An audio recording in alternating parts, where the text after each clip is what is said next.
Well, good evening. Welcome to the July edition of Sky Views, brought to you by the New Jersey State Museum Planetarium. I'm Bill Murray, planetarium technician at the Planetarium.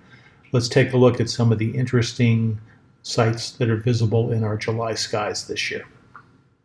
We're currently looking east at about 10:30 p.m.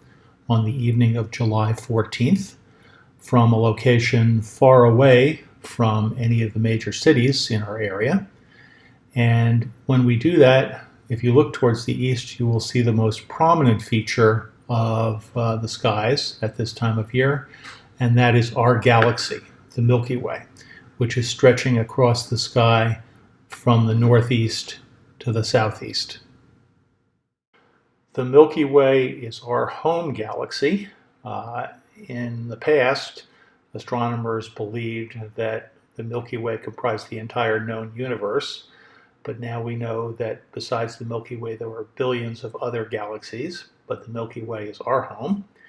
It's a gigantic flattened disk of stars and dust and gas, approximately 100,000 to 200,000 light years in diameter, and only about 1,000 light years thick where we are. We're not located near the center.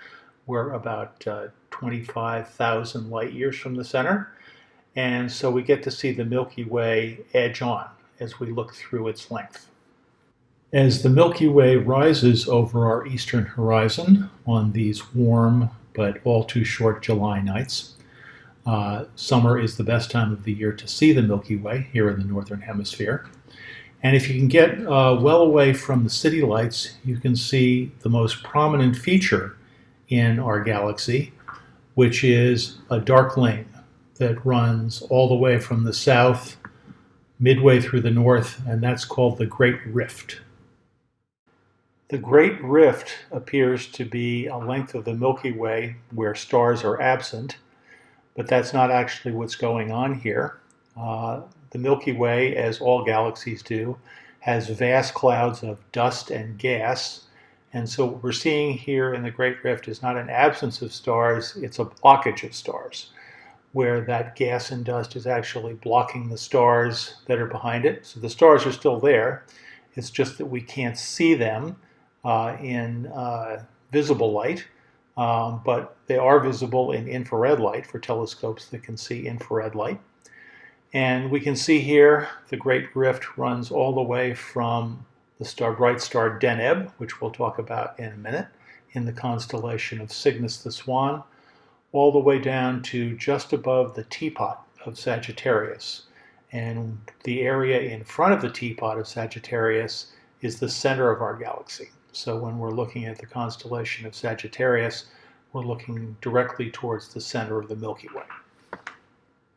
Looking towards the east, about halfway up in our late evening skies, we can see an asterism of three bright stars.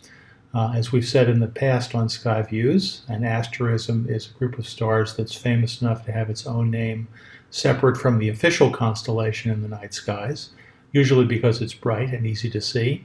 And this one certainly is. It's a large triangle of three bright stars. That's called the summer triangle. Summer's the time of year when we get to see it at its best. And those stars are Vega in the constellation of Lyra the Harp, Deneb in the constellation of Cygnus the Swan, and Altair, brightest star in the constellation of Aquila, the Eagle. All three of these stars are first magnitude stars, the brightest stars that we can see in our skies here from Earth. Vega is actually the fourth brightest star in the night sky. Many constellations are very old, some as old as 2,500 years old, and several of the constellations in our view here are that old, including Lyra, Cygnus, and Aquila, along with the small but kind of interesting constellation of Sagittarius the Arrow. But the constellation directly in the center of our view is not that old. The constellation of Vulpecula, the Fox, is a modern addition, It was created in the year 1687 by the Polish astronomer Johannes Hevelius, who thought that blank areas in the sky needed to have their own constellation. And so he put a fox in between the eagle and the swan. We're taking a close-up look at the constellation of Lyra the Harp, one of the more easily recognizable constellations, even though it is small, with the bright star Vega and this parallelogram of 4 second magnitude stars. And the constellation of Lyra represents the harp of the Greek musician Orpheus, who was the greatest musician of ancient times. It was said that he could charm the birds from the air and get the waves in the sea to do his bidding by playing to them. But when his young wife Eurydice died young, he was disconsolate and traveled to the realm of the underworld to petition the god Hades to let her return and live with him in the world. And Hades agreed to this, but he put the condition that as Orpheus led Eurydice out from the underworld, playing his harp along the way to guide her, he could not look back at her until they were both free of the realm of the underworld and back in the land of the living. And so Orpheus started his journey playing his harp, assuming that his wife was behind him. And as he traveled along, doubt began to grow in his mind. And just before he was about to leave the land of the underworld, Hades, he couldn't stand the doubt anymore, and he turned back to look at his wife, who was there, and doing so, he lost her forever. So kind of a sad story to go with a kind of a small, bright, and interesting constellation. But I'd like to take a couple of minutes and talk about some of the interesting objects in the constellation of Lyra the Harp. And just a little bit east of the star Vega is a second magnitude star called Epsilon Lyrae. And we'll take a close look at that in a pair of binoculars. So through a pair of binoculars, Epsilon Lyrae appears to be a pair of fifth magnitude stars. Double stars are very common in our sky. Many of the star systems we can see with the unaided eye actually have companion stars orbiting around them. But the Epsilon Lyrae pair is interesting. It's about 162 light years away. And when you look at it through a telescope, you find out its secret. Through a telescope at high power, it's revealed that each of the components of the apparently double star, Epsilon Lyrae, is itself a double. And so that is where we get the common name for this system. Epsilon Lyrae is known as the double-double.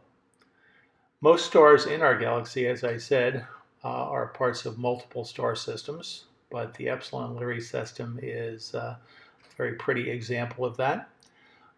The stars in each of the two pairs of double stars are orbiting around each other, and their orbits are on the order of a few hundred years. So during the course of a human lifetime, you can actually see the positioning of the stars move over the span of, say, several decades. That's a look at some of the interesting sights that are visible in our July skies this year. Next month, we'll take a more detailed look at some more objects in this area of the sky in the constellations of Cygnus, the Swan, Vulpecula the Fox, and Lyra the Harp. Until then, from all of us here at the New Jersey State Museum Planetarium, clear skies.